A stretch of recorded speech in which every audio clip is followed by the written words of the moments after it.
Tujuan saya benar. Tujuan saya bersih. Siapapun selagi manusia, itu halal, pasti saya pahlawan. Ya. Dan yang paling penting, kita rakyat Indonesia, kita warga negara Republik Indonesia.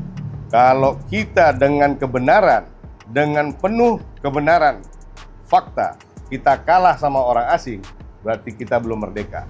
Saya sudah buat 5 laporan polisi, ya, di 5 tempat dengan masing-masing kesalahan dan kejahatan yang mereka lakukan, pelanggaran-pelanggaran tertentu. Sekarang kalian lihat, yang cari pansus siapa? Pihak saya atau pihak sana?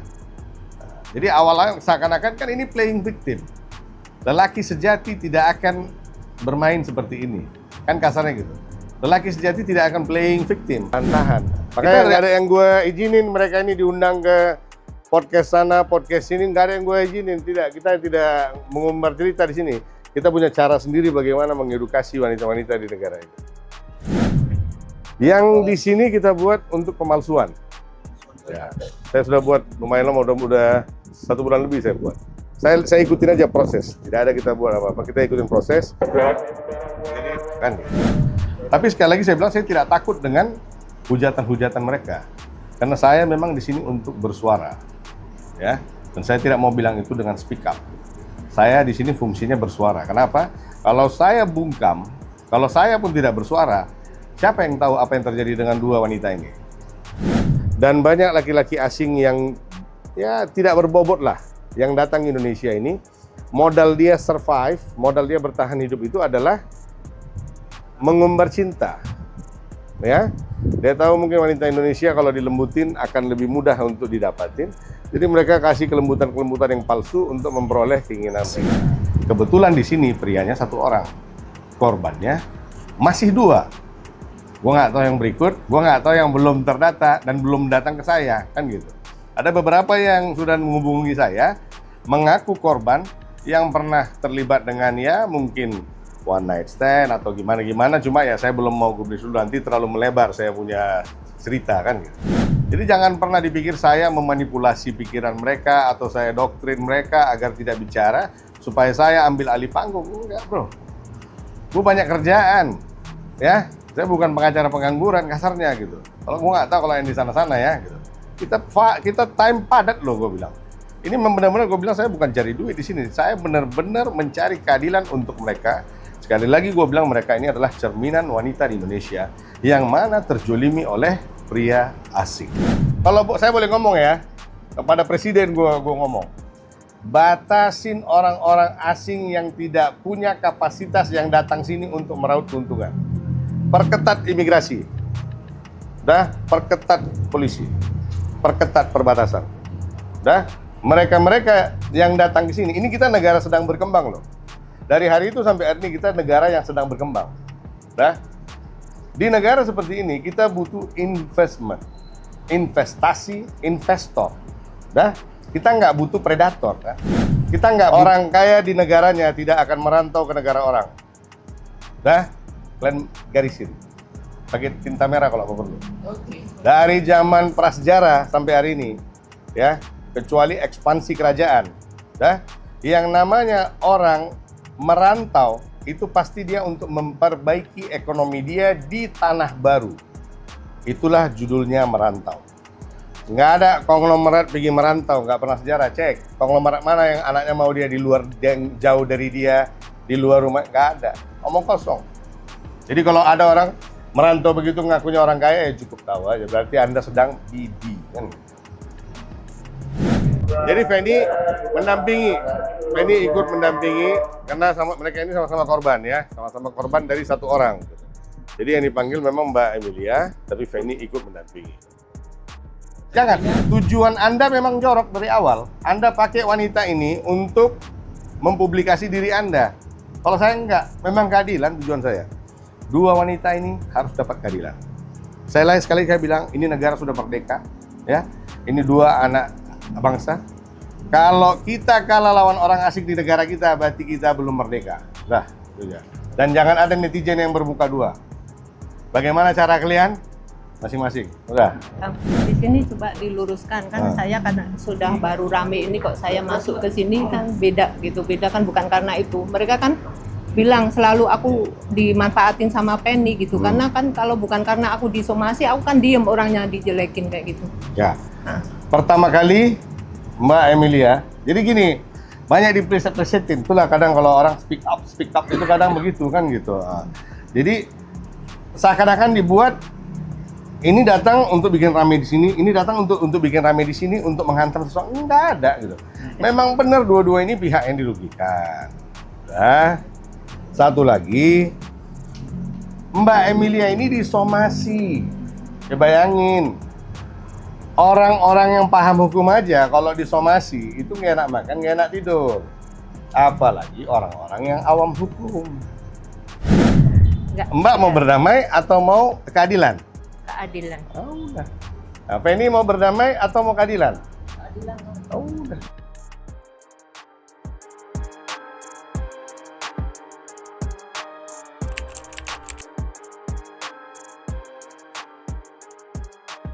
Pidana pemalsuan yang kita buat atas nama inisial A, korban pelapor Mbak Emilia, diduga dipalsukan alamatnya untuk membuat atau mengajukan proses perceraian. Jadi Mbak ini digugat cerai oleh mantan suaminya yang berinisial A, warga negara Pakistan, tanpa seizin dan sepengetahuan dari Mbak ini. Jadi kalau secara muslimnya, mereka nikah secara muslim, resmi, tercatat, tidak ada ditalak.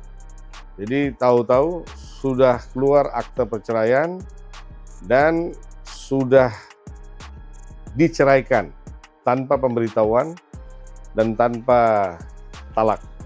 Dan Mbak ini juga mengetahui Mbak ini sudah diceraikan dari sosial media, tidak secara langsung. Jadi di sosial media mantan suaminya itu mengatakan bahwasannya dia sudah bercerai dengan istrinya. Dengan modal itu dia masuk ke Penny. Nah, sekarang Penny juga ditelantarin.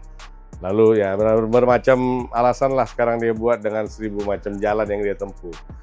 Jadi kita mau lanjutkan proses dulu. Intinya dugaan pidana pemalsuan. Biar kita selesaikan dulu pemeriksaan. Artinya sudah ada laporan ya Bang? Sudah. Saya sudah buat 5 laporan polisi.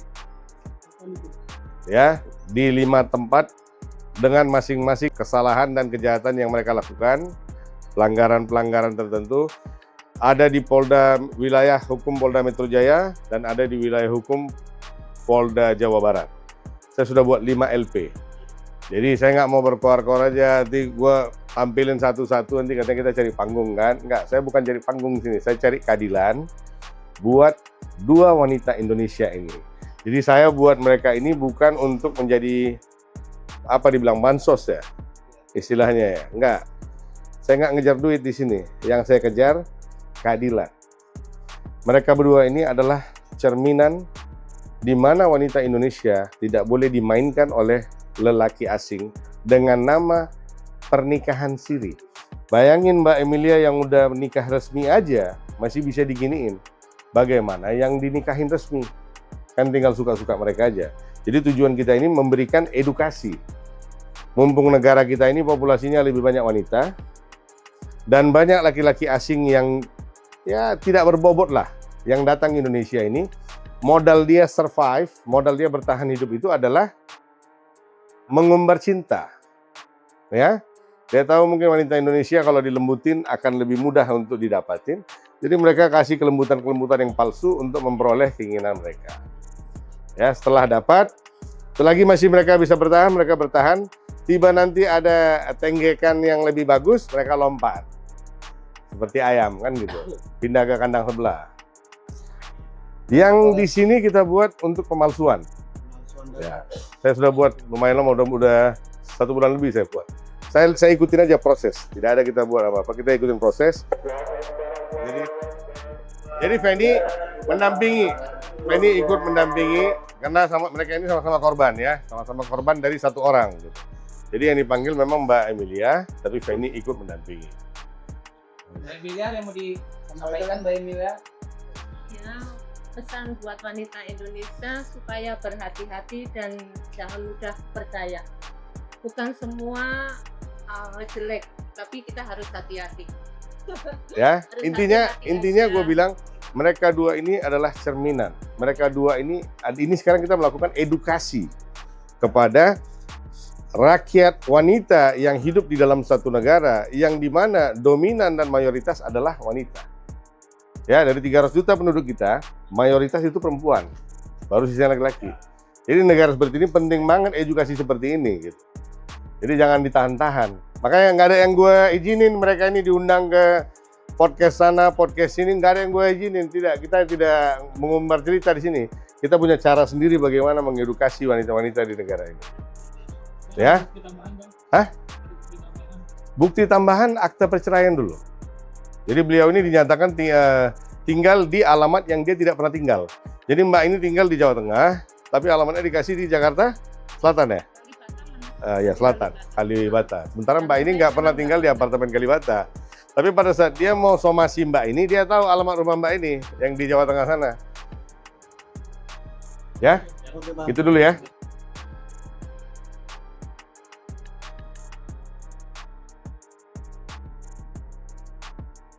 Ya, Gimana? sudah selesai melaksanakan pemeriksaan dari di unit Jatan Ras ya. Jadi Mbak Emilia diberikan 25 pertanyaan hari ini. Semua sudah dijawab sesuai dengan fakta dan adanya.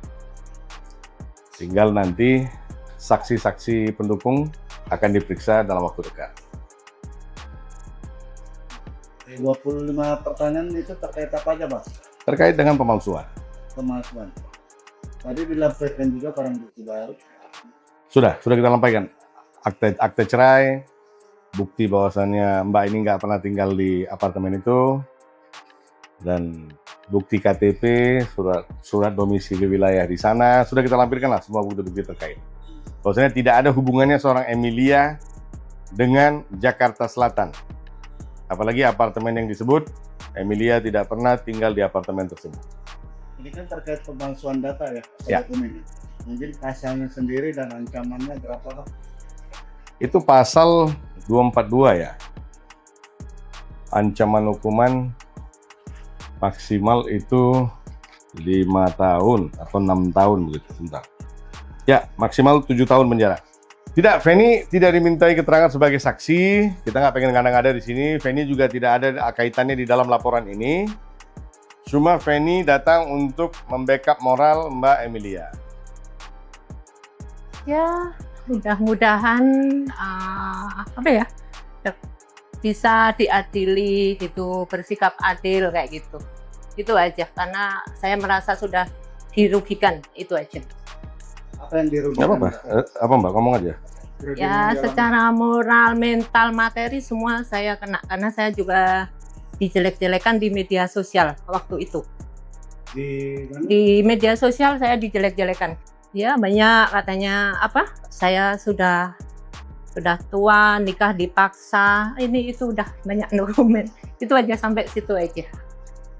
Jadi terkait dengan pasal yang kita adukan, pasal 242, itu terkait dengan memberikan keterangan palsu di atas sumpah. Ancaman hukuman maksimal 7 tahun. Mbak Emilia sendiri awalnya tidak tahu kalau beliau sudah diceraikan. Tapi setelah yang bersangkutan mempublikasikan statusnya telah bercerai, setelah itu baru Mbak Emilia tahu melihat dari sosial media kalau suaminya yang dia rasa masih aktif hari itu telah menceraikan dia tanpa izin dan sepengetahuan. Bang Heran, ini kan juga tadi Bang sebelumnya udah ngomong kalau misalkan Bang Feni dan Bang Heran tidak boleh di podcast. Sedangkan sebaliknya Bang, posisi di sana lagi mulai bersuara di podcast Menara itu seperti apa, Bang? Ya kalian lihat aja lah. Kita kan sekarang kita bicara, kita orang Indonesia bro ya. Ya kita nggak usah bicara kirim roket ke bulan. Ya kita bicara ya 1 + 1 2 aja. Gitu. Kita orang Indonesia percaya logika 100%. Sekarang kalian lihat yang cari pansos siapa? Pihak saya atau pihak sana? Jadi awalnya seakan-akan kan ini playing victim. Lelaki sejati tidak akan bermain seperti ini. Kan kasarnya gitu. Lelaki sejati tidak akan playing victim. Kita dari awal ya, di posisi kita, kalau saya bersuaranya agak maksimal, saya di posisi korban. Dan saya mendampingi lebih dari 1 korban. Dan korbannya dua-dua adalah wanita. Dan di mana, ini bukan saya bungkam, mereka memang orang yang bukan orang-orang yang vokal. Jadi memang saya harus bersuara di sini. Jadi jangan pernah dipikir saya memanipulasi pikiran mereka atau saya doktrin mereka agar tidak bicara supaya saya ambil alih panggung. Enggak bro, gue banyak kerjaan ya. Saya bukan pengacara pengangguran kasarnya gitu. Kalau gue nggak tahu kalau yang di sana-sana ya gitu. Kita time padat loh gue bilang. Ini benar-benar gue bilang saya bukan cari duit di sini. Saya benar-benar mencari keadilan untuk mereka. Sekali lagi gue bilang mereka ini adalah cerminan wanita di Indonesia yang mana terjolimi oleh pria asing. Kebetulan di sini prianya 1 orang, korbannya masih 2. Gue nggak tahu yang berikut, gue nggak tahu yang belum terdata dan belum datang ke saya, kan gitu. Ada beberapa yang sudah menghubungi saya, mengaku korban yang pernah terlibat dengan ya mungkin one night stand atau gimana-gimana. Cuma ya saya belum mau publis dulu, nanti terlalu melebar saya punya cerita kan gitu. Tapi sekali lagi saya bilang saya tidak takut dengan hujatan-hujatan mereka. Karena saya memang di sini untuk bersuara, ya. Dan saya tidak mau bilang itu dengan speak up. Saya di sini fungsinya bersuara. Kenapa? Kalau saya bungkam, kalau saya pun tidak bersuara, siapa yang tahu apa yang terjadi dengan 2 wanita ini? Ya. Jadi ini bukan klien dan asisten atau asisten dan klien, enggak. Jadi ini juga bukan temannya klien, dua-dua klien saya. Dan dari hari itu sampai hari ini saya masih berdiri di sini. Kalian lihat di sana. Macam mana gonta-ganti istri, kayak gitu pengacara pun gonta-ganti ya. Masukin draft gugatan, cabut. Masukin gugatan, salah. Masukin gugatan, cabut. Nah, ini ada lagi sekarang pengacara baru lagi apa? Ngomen-ngomen nih di situ. Kalau saya memang benar, gue dipanggil periksa, ada media, saya bicara. Ini nyata. Nah, kalau saya harus bicara, saya di sana pecahkan, ya itu sah-sah saja. Biar dunia tahu, masyarakat Indonesia tahu apa yang terjadi di sini. Karena ini mereka-mereka ini kan sudah habis dijolimi, sudah habis termakan oleh hoaks. Jadi kalau dipikirkan tentang bagaimana nanti suatu saat anak itu besar akan melihat, anak itu akan melihat ini loh. Gitu. Sadar nggak sih yang ngomong gitu? Kalau memang kau memperjuangkan hak moral, kemerdekaan, pemikiran intelektual daripada anakmu, kau tidak akan buat ini loh.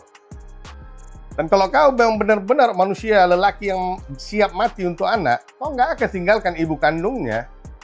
Pahit manis pasti kau jalani di dalam rumah itu.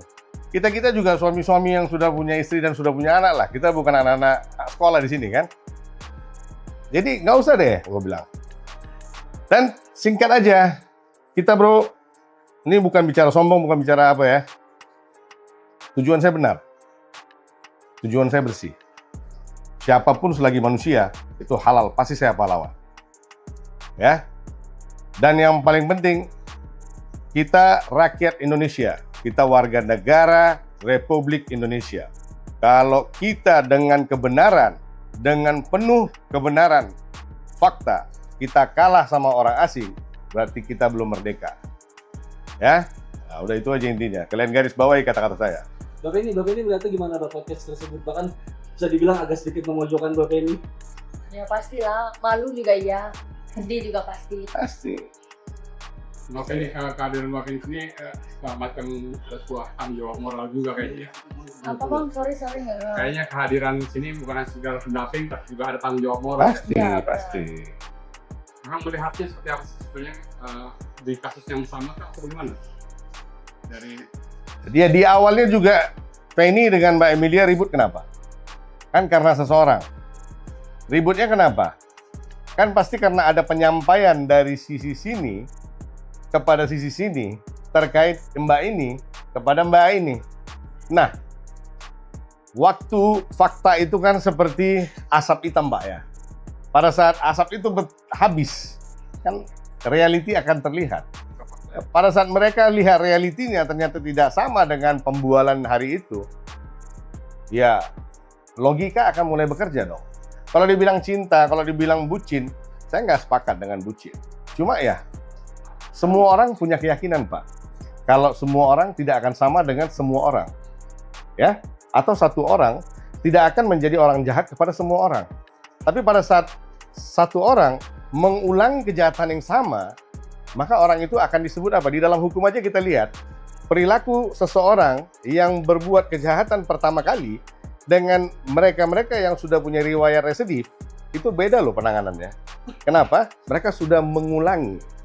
Berarti efek jera itu sudah tidak maksimal kepada mereka. Inilah yang dibahas. Ini udah 2. Kalau saya bilang RJ apa yang mau di-RJ-in? Ya kembalilah kepada ini. Mbak mau apa berdamai, Mbak? Mbak mau berdamai atau mau keadilan? Keadilan. Oh, udah. Nah, Penny mau berdamai atau mau keadilan? Keadilan. Oh, udah. Kalau secara nominal, saya rasa nggak usah dihitung secara nominal. Tapi Mbak ini sampai jual tanah warisannya untuk membelikan barang-barang kepada beliau. Mbak ini sampai menjual kios-kiosnya yang ada di yang di pasar untuk mendp-kan mobil. Jadi banyaklah gue bilang. Jadi namanya pengorbanan kalau kita hitung secara rasio nominal akan ada ketimpangan. Tapi pada saat kita bicara kerugian, ya rugi kan. Pak, kena gendam, Pak. Hah? Apa dijual semuanya kena gendam? Nggak tahu. Kenapa? Kena gendam. Kena gendam, kena pelet. Oh, kena suling. Kena sul. Nah, Dijual semuanya mau mulut manisnya apa sih, Pak? niatnya Ya, kan baik. niatnya baik. Jadi gini, kalian lihat ya. Saya nggak bicara Indonesia spesial. Tapi kalian lihat, saya bisa bilang di Asia, wanita yang paling baik hatinya itu wanita Indonesia. Asia ya. Boleh coba. Dan ini menjadi nilai plus bagi mereka-mereka yang datang dari luar tanpa platform yang proper. Banyak, kalau saya boleh ngomong ya, kepada presiden gue ngomong, batasin orang-orang asing yang tidak punya kapasitas yang datang sini untuk meraup keuntungan. Perketat imigrasi. Perketat polisi. Perketat perbatasan. Mereka-mereka yang datang ke sini, ini kita negara sedang berkembang loh. Dari hari itu sampai hari ini kita negara yang sedang berkembang. Di negara seperti ini kita butuh investment, investasi, investor. Kita nggak butuh predator. Kita nggak butuh sesuatu yang datang untuk mengeruk, memperkaya dirinya. Enggak. Dia harus datang menanamkan uang dia dari luar ke sini. Baru bisa berbagi dengan masyarakat. Kalau ini orang-orang yang nggak ada alamat semua datang ke Indonesia, tiba-tiba sekarang udah bagaimana-gimana. Orang asing bisa buat duit 1 miliar, 2 miliar, 3 miliar di Indonesia tanpa bayar pajak. Gua tanya sama kalian, kalau kalian ke negara-negara terkait, kalian bikin duit begitu, mau nggak didiamin sama orang sana? Kenapa kita terlalu legowo loh, memberikan kesempatan untuk orang asing untuk buat duit dengan melukai anak-anak perempuan di negara ini? Ya? Ini yang gue lihat anak-anak perempuan yang terluka. Gue nggak tahu kalau ada anak laki-laki yang terluka juga kan gitu. Belum ada yang datang nih ya. Bang, ini Karena kadang ada lelakinya senang lelaki juga gitu. Oke, kembali laptop gimana Bang? Bang, Apa itu? Ini kan baru mungkin ada laporan yang lain, Bang. Oke, ini kan baru satu laporan. Kelihatan dari kerugian bisa aja laporan nanti secara terdata gitu, Bang. Perdata nggak ada Bang? Saya bukan pengacara perdata Bang. Saya pengacara pidana. Dari kerugian klien, Bang. Ya. We are not law and order country to fight in the name of civil, in the name of my client. Kan kasarnya begitu. Oke Bang Deran, ini kan juga pihak Akas bilang kalau tidak diberikan naskah batin selama 8 bulan Mbak katanya. Itu benar Bang ya? Bang, sebenarnya. Gimana? Ini. Pihak Akas bilang kalau dia tidak diberikan naskah batin selama 8 bulan. Oke, ini mungkin gimana Bang? Oh, yang bilang dingin itu ya? Iya. Bisa lihat dari anak aja udah deket jaraknya. 1 bulan aku nggak mengandung, 1 bulan itu jedanya, habis itu mengandung lagi. Itu dingin kah? Jadi, Mbak Feni-nya. Iya. gua kasih jawaban lelaki aja ya. Agak susah itu dicerna bagi kaum pecinta daging kambing. Nah udah itu aja. Lagian nggak ada lah, bullshit lah. Ngomong apa itu semua. kan gitu. Ya udah, tapi kalau dia mau ngomong biar aja. Ya, kadang gua bingung lihat orang, kadang istilahnya gini ya. Apalagi di Jakarta ini kalau mau diikutin mewahnya nggak ada habisnya. Ya, kalau masih naik mobil nggak usah belagu deh. Kecuali lu udah punya private jet, itu mah beda kan gitu. Dan orang kaya di Indonesia ini ya udah bukan mobil levelnya. Jika bilang Jakarta, gua nggak tahu daerah. Kadang ada orang-orang datang, kadang kayak seakan-akan mereka itu di Malaysia itu pemegang saham Twin Tower. Datang ke Indonesia cerita miliar-miliar, ratusan juta kan gitu. Ya udah deh. Kadang kita tahu riwayat latar belakangnya seperti apa kan. Orang kaya di negaranya tidak akan merantau ke negara orang. Dah, kalian garisin. Pakai tinta merah kalau perlu. Oke. Dari zaman prasejarah sampai hari ini, ya, kecuali ekspansi kerajaan, dah, yang namanya orang merantau itu pasti dia untuk memperbaiki ekonomi dia di tanah baru. Itulah judulnya merantau. Nggak ada konglomerat pergi merantau, nggak pernah sejarah. Cek konglomerat mana yang anaknya mau dia di luar, yang jauh dari dia, di luar rumah, nggak ada. Omong kosong. Jadi kalau ada orang merantau begitu ngakunya orang kaya, ya cukup tahu aja. Berarti Anda sedang bibi kan. Ya, terkait satu lagi. Ini dengan netizen-netizen nih ya, gitu. Kalian minta saya proses dia. Saya mengatasnamakan kedua wanita ini sebagai klien saya. Kalian minta saya proses dia. Kalian minta saya baju orange kan dia. Kalau kalian memang nggak bisa sabar, kalian pesan aja sendiri baju orange-nya gitu ya, sesuai dengan ukuran yang kalian suka, warnanya mau terang mau muda terserah. Nomornya kalian yang atur. Jangan diatur-atur saya ya. Saya tidak terikat dengan kalian siapapun. Dan saya tidak punya kepentingan untuk mengikuti keinginan kalian. Klien saya ini, kebetulan mereka public figure, jadi banyak yang menonton. Itu aja. Saya praktisi hukum, saya punya cara kerja saya sendiri, dan hukum punya koridor dan waktu bekerjanya sendiri. Ini nggak bisa dirusak. Ya, jadi ada istilahnya, satu pepatah tua yang mengatakan, kau tidak bisa melahirkan satu anak dalam 1 bulan dengan menikahi 9 wanita. Nggak bisa. Ya, ada durasi-durasi yang harus dipenuhin, harus ada durasi-durasi yang diikutin. Kalau saya langkahin, nanti bisa jadi bumerang bagi diri saya, apalagi klien-klien saya. Jadi saya tidak terikat dengan siapapun, dan banyak dari kalian yang menghujat dia, meminta kita untuk proses dia, tapi tetap masih like dia. Ini tidak baik. Oke? Jangan jadi netizen yang berwajah dua. Jadilah netizen yang loyal, yang tulus, sesuai dengan kata-kata kalian. Oke? Terima kasih. Penny, ada yang mau tambahin, Mbak Emilia? Ada yang mau ditambahkan apa terkait? Enggak, cukup itu aja. Nah, Anak-anak baik mereka ini. Udahlah. Mbak Penny, tapi kan dari pihak sana sempat mengatakan mereka justru mengalami kerugian. ujian apa? Ya, dalam hal materi. Apa? Bangkrut Bapak ini? Bangkrut dia punya pabrik? Usahanya. Usaha apa? Ini multinational company. Dengan karyawan 40.000 orang atau 50.000 orang, gimana, Fen? Usaha apa, Pak? Aku nggak tahu, kau yang tahu mantan suamimu. Nah, usaha apa nggak? Mungkin dulu. Makanya pengusaha apa bukan dia gitu. Aku selama sama aku nggak tahu dia pengusaha. Nggak Jadi tahu. apa, Kak? Ya itu endorse. Endorse yang dapat uangnya dari situ. Nah, sekarang gue bilang, sorry ya, Feni, Iya. sorry ya, semua ya. Saya baru di TikTok, dan saya buka TikTok bukan untuk Feni.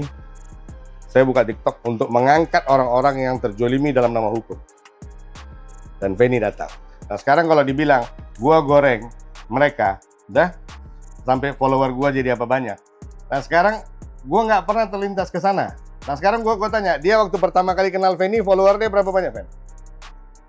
100.000. Nah, sekarang berapa? Di IG ya, di IG ya. Di IG. Sekarang dia 1 juta ya? 1,15. Enggak, giveaway juga. Aku Udah nggak deh, mau nggak main. usah, kan gitu. Jangan. Tujuan Anda memang jorok dari awal. Anda pakai wanita ini untuk mempublikasi diri Anda. Kalau saya enggak, memang keadilan tujuan saya. 2 wanita ini harus dapat keadilan. Saya sekali bilang, ini negara sudah merdeka, ya. Ini 2 anak bangsa. Kalau kita kalah lawan orang asing di negara kita, berarti kita belum merdeka. Dah, itu aja. Dan jangan ada netizen yang bermuka 2. Bagaimana cara kalian? Masing-masing. Udah. Di sini coba diluruskan kan saya karena sudah baru rame ini kok saya masuk ke sini kan beda gitu. Beda kan bukan karena itu. Mereka kan bilang selalu aku dimanfaatin sama Penny gitu. Karena kan kalau bukan karena aku disomasi, aku kan diem orangnya dijelekin kayak gitu. Ya. Pertama kali Mbak Emilia, jadi gini, banyak dipreset-presetin. Itulah kadang kalau orang speak up itu kadang begitu kan gitu. Nah, jadi seakan-akan dibuat ini datang untuk bikin rame di sini, ini datang untuk bikin rame di sini, untuk menghantam sesuatu. Enggak ada gitu. Memang benar dua-dua ini pihak yang dirugikan. Nah, satu lagi, Mbak Emilia ini disomasi. Ya bayangin, orang-orang yang paham hukum aja kalau disomasi itu nggak enak makan, nggak enak tidur. Apalagi orang-orang yang awam hukum. Nah, begitu disomasi, dengan ancaman akan dilaporkan, wah goncang dong. Nah, itulah Feni. Kalau Feni memang gua udah kenal, cuma memang gua nggak ada kepentingan kan gitu. Kita pun kenal, cuma kita kan nggak ada kepentingan gimana kan gitu. Nah, dia bilang, Bang ada temanku Bang begini. Oh ya udah. Dalam berjalan di sini, gua suratin itu lawyernya, mungkin terbuka hati nuraninya. Dia cabut puasa. Nah inilah masuk ini 2 orang perempuan yang sekarang ini, ya kan? Nah, embun di pagi hari itu kan gitu. Setelah itu lagi berjalan di sini, Penny digugat, isbat nikah. Ya bang, gimana? Ya terserah. Kau udah kenal lawyer, lanjut. Gue bilang, enggak lah bang, aku sama bang aja. Udah. Begini loh. Jadi kita memang nggak ada yang aneh-aneh. Cuma kalau mau dilihat dengan mata yang aneh, ya semuanya yang gelap akan menakutkan. Itu aja. Memang tujuannya dari awal sudah nggak bersih kok. Artinya Mbak Amel sama Mbak Penny itu membantah ya terkait tudingan kerjasama untuk menjatuhkan. Enggak ada. Nggak ada. Saya sebenarnya udah diem, tapi saya disomasi gitu aja. Jadi kan saya selama ini diem, saya itu udah diem sebenarnya, tapi dia kok masih ngusik saya kayak gitu. Padahal saya dirugikan secara mental, materi, saya udah diem kan. Nah itu dia ngusik saya di situ, itu aja. Gitu. Jadi kalau takdir sudah tertulis, memang seorang asing harus terjatuh di negara ini, siapa bisa merubah? Ya kan? Oh, itu aja.